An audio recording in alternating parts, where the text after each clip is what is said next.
Estimados estudiantes del segundo año de secundaria, sean bienvenidos a este primer video del tercer trimestre. Y al último trimestre, chicos, ponerle más empeño, ¿no? Del que vienen poniéndole. Para comenzar este tercer trimestre, vamos a tratar el tema relacionado con la climatología. Bien, ya sabemos pues que en este caso, cuando hablamos de climatología, tiene que ver en este caso también por allí lo que es tiempo-clima, ¿no? Algo que se relaciona con la atmósfera. Y sabemos pues que la atmósfera presenta una variedad de condiciones, las que se van modificando permanentemente. Por ello es que surgen las nociones de tiempo meteorológico y clima. Bien, ¿qué es el clima? Bueno, antes de dar una definición, diremos que es un término introducido por los griegos. Tiene por significado inclinación. Esto quiere decir que ellos sabían que las condiciones climáticas de un lugar dependían de la inclinación de los rayos solares en el transcurso del año. En sí podemos definirlo como la suma de los elementos meteorológicos que caracterizan el promedio y condición externa de la atmósfera sobre un periodo largo, ¿no? O región geográfica. Cuando nos referimos a elementos, chicos, hay que recordar que en este caso nos estamos refiriendo pues a lo que viene a ser la radiación, la temperatura, la humedad, la precipitación, la nubosidad, los vientos y la presión también, ¿no? La presión atmosférica. Ahora, con respecto al clima, también podemos decir que es la generalización de las condiciones del tiempo meteorológico observado, pues, ¿no? Día tras día. Mediante un climograma se presentan las temperaturas medias y precipitaciones totales que han ocurrido en un lugar durante el año. La ciencia que se encarga de estudiar el clima y sus variantes, ya ustedes saben, ¿no? La climatología, muchachos, que por referirse al comportamiento que tuvo la atmósfera a través de los años, se le considera como una ciencia retrospectiva, hay que recordar eso, ¿sí? Ahora, si hablamos de tiempo meteorológico, ¿a qué nos estamos refiriendo? Bueno, tiempo es una cosa muy diferente, ¿sí? Totalmente diferente a lo que es clima. El tiempo, en este caso, es el estado o condición meteorológica de un lugar, en un periodo no largo, en un periodo corto. Y cuando hablamos de un periodo corto, nos estamos refiriendo a un periodo en el transcurso, pues, de horas, los cuales podemos observar, registrar y sentir. Es decir, lo vivido y percibido en este caso por quién, por el hombre. Bien, la ciencia que se encarga de estudiar el comportamiento de la atmósfera en periodos breves es la meteorología, una ciencia que es considerada en este caso como prospectiva. ¿Por qué? Porque trata de predecir el comportamiento en este caso atmosférico. El tiempo puede recibir diferentes calificaciones como soleado, como seco, como lluvioso, como caluroso, fresco, frío, como ventoso también, ¿no? Como nivoso, como anubado también o húmedo, entre otras, ¿no? Entre otras definiciones. ¿Sí? Ahora, para entender cuál es en este caso las diferencias más notables en lo que viene a ser tiempo y clima. Bien, en este gráfico podemos ver la condición que presenta la atmósfera, tiempo y clima, ¿no? En el tiempo decíamos nosotros que el tiempo en este caso se da en un periodo corto, ¿sí? Es decir, por horas, en un determinado lugar. Se siente, se registra. Eso nos referimos aquí al tiempo meteorológico, ¿sí? Ahora el tiempo, en este caso, es la instantánea del clima. ¿Por qué? Porque es variable. Ahora, ¿qué pasa con el clima? El clima en un determinado lugar se da por un periodo largo, como ya hemos venido diciendo, es decir, por el transcurso de años. Y pues es un concepto obtenido de qué cosa, de la observación del tiempo, ¿no? Del tiempo meteorológico. Ahora, el clima en este caso va a ser un clima constante. ¿Sí, chicos? Bien, ¿qué más podemos decir aquí nosotros? Tenemos lo que vienen a ser, en este caso, los elementos y factores que modifican el clima. El clima se encuentra formado por diversos elementos y factores que constantemente van a variar. Dentro de los elementos variables, que son aquellos que cambian constantemente, se encuentran pues los termodinámicos.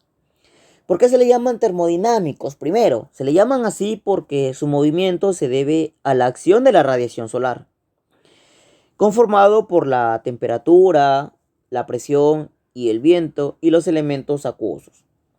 Son llamados así porque se originan por la presencia de agua, de agua, perdón, disculpen, en la atmósfera, ¿no?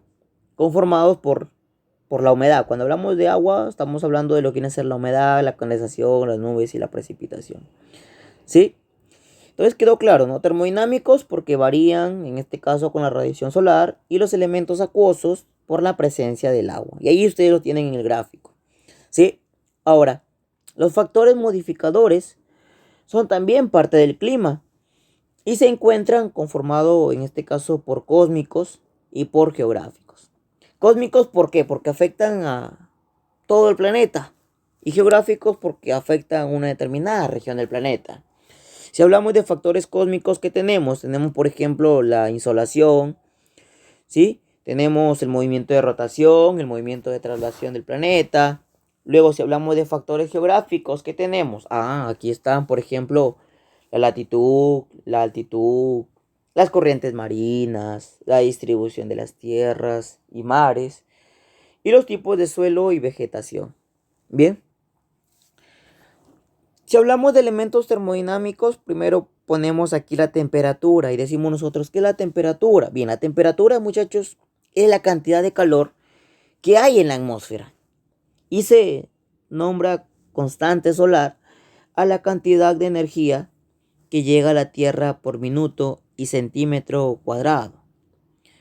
La Tierra no recibe totalmente esta energía y la principal razón, ¿cuál es? A ver, muchachos, se estarán preguntando ahí, ¿cuál es la principal razón en este caso de que los rayos solares no se distribuyen de una manera uniforme en todo el planeta?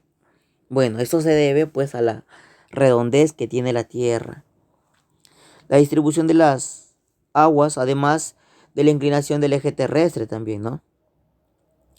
Ahora, debido a esto, es el Ecuador el que mayor cantidad de energía solar recibe. Es por eso que, según los griegos, tenemos otras tres zonas climáticas allí, ¿no? Las tórridas o tropicales, o también llamadas cálidas. Luego las templadas, que son aquellas que se encuentran entre los 23 grados y 27 minutos y 66 grados con 33 minutos al norte y sur del planeta. Y las zonas frías que van más allá de los 66 grados y 33 minutos, ¿no? Bien, para la medición de la temperatura se usa principalmente el termómetro. Bien, este termómetro fue inventado en Italia en el siglo XVII. Ahora, hay que tener en cuenta pues de que el termómetro no es igual, ya en todas las zonas no hay un mismo termómetro, por si acaso. Bien, podemos encontrar nosotros un termómetro de mercurio, el cual se va a usar en las regiones templadas y cálidas, no tórridas en este caso. Y el termómetro de alcohol, que es aquel que se utiliza, ¿no? en las zonas frías. Bien, ahora, hay varias escalas que sirven para medir, ¿no? Ejemplo de estas tenemos la escala de Fahrenheit, la utilizada en este caso en Norteamérica, que es la escala de Fahrenheit, la escala de Celsius, que es en gran parte del mundo, como viene a ser Latinoamérica, y la escala de Kelvin, que se utiliza para experimentos de carácter científico. ¿Sí? Como punto de referencia, todas las escalas utilizan los siguientes términos. Por ejemplo, si hablamos del punto de ebullición, cuando el agua pasa del estado líquido al gaseoso, se suele representar como 100 grados Celsius, 212 grados Fahrenheit o bien 373 grados Kelvin en sus respectivas escalas. Punto de fusión, ¿qué pasa aquí? Bueno, momento en el cual el agua pasa de líquido a sólido, se representa con las siguientes marcas: 0 grados Celsius, 32 grados Fahrenheit y menos 273 grados Kelvin. ¿Sí?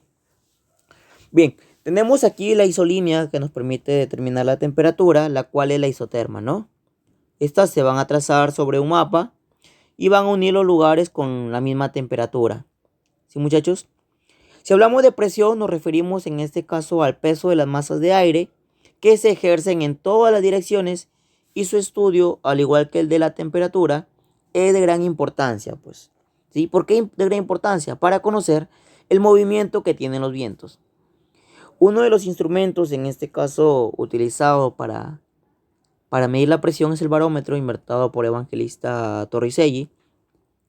Sí, este es un aparato de metal con una cápsula sin aire y el farógrafo que registra las diferentes presiones en forma gráfica.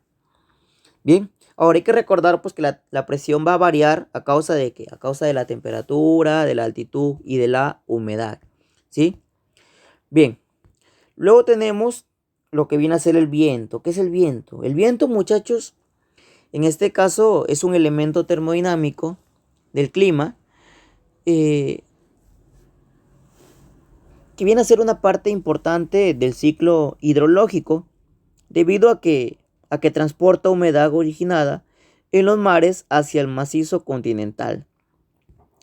El movimiento de rotación es el que ocasiona la fuerza deflexiva, ¿no? Y es la causante que todos los cuerpos fluidos se desplacen horizontalmente sobre la corteza terrestre. Y debido a esto, pues sufran desviaciones a la izquierda en el hemisferio sur y a la derecha en el hemisferio norte. Bien, ahora tenemos unas leyes, ¿sí? Con respecto a los vientos. Tenemos aquí lo que viene a ser la ley de Bayeux, en la cual nos dice pues que los vientos circulan desde las zonas de alta presión hacia las zonas de baja presión. La ley de Ferrel, que nos dice que los vientos se desvían hacia la derecha, como lo decimos, en el hemisferio norte, y hacia la izquierda en el hemisferio sur. Y la ley de Stephenson, que nos habla de la velocidad del viento, la cual está en relación con la diferencia de presión, ¿no? De los puntos entre los cuales sopla. Los instrumentos para medir, en este caso el viento, recordemos que es la veleta o el anemoscopio, ¿sí? Y el anemómetro, el cual va a medir la velocidad. Anemómetro la velocidad y la veleta la dirección del viento. ¿Sí, muchachos? Luego tenemos como parte de los elementos acuosos la humedad. ¿Qué es la humedad? La humedad viene a ser el resultado de todas las sustancias acuosas por la acción solar. ¿Sí? Tenemos humedad absoluta, el peso de vapor de agua expresada en gramos que contiene 1 metro cúbico de aire, y humedad relativa al tanto por ciento de la relación entre la humedad absoluta y la capacidad del volumen del aire. Luego tenemos la condensación, que es cuando nosotros hablamos de nubes. Ya hemos visto esta parte de nubes dentro de la meteorología. Y por último, la precipitación, en lo cual nosotros ya hemos mencionado que la precipitación se refiere al retorno del agua, ¿sí? Como parte de la condensación encontramos el nefoscopio, permite medir las nubes, y de la precipitación el pluviómetro, ¿no? Bien, ahora si hablamos de factores, ya hemos visto nosotros la insolación, el movimiento de rotación, el movimiento de traslación. También hemos hablado de latitud, altitud, ¿sí? De la orografía diferencial y masas de agua, ya lo estaremos hablando en otro video. Bien, chicos, esto ha sido todo hasta el día de hoy. Cuídense mucho, pórtense bien en casa, recuerden no salir, protegerse, seguir las indicaciones. Esto no ha pasado, por favor, hay que mantener la calma. Sí, chicos, y por favor cumplan con sus tareas. Estamos en el último trimestre, hay que darle todo. Bien, chicos, suerte, cuídense mucho. Un abrazo a la distancia. Nos vemos. Bye.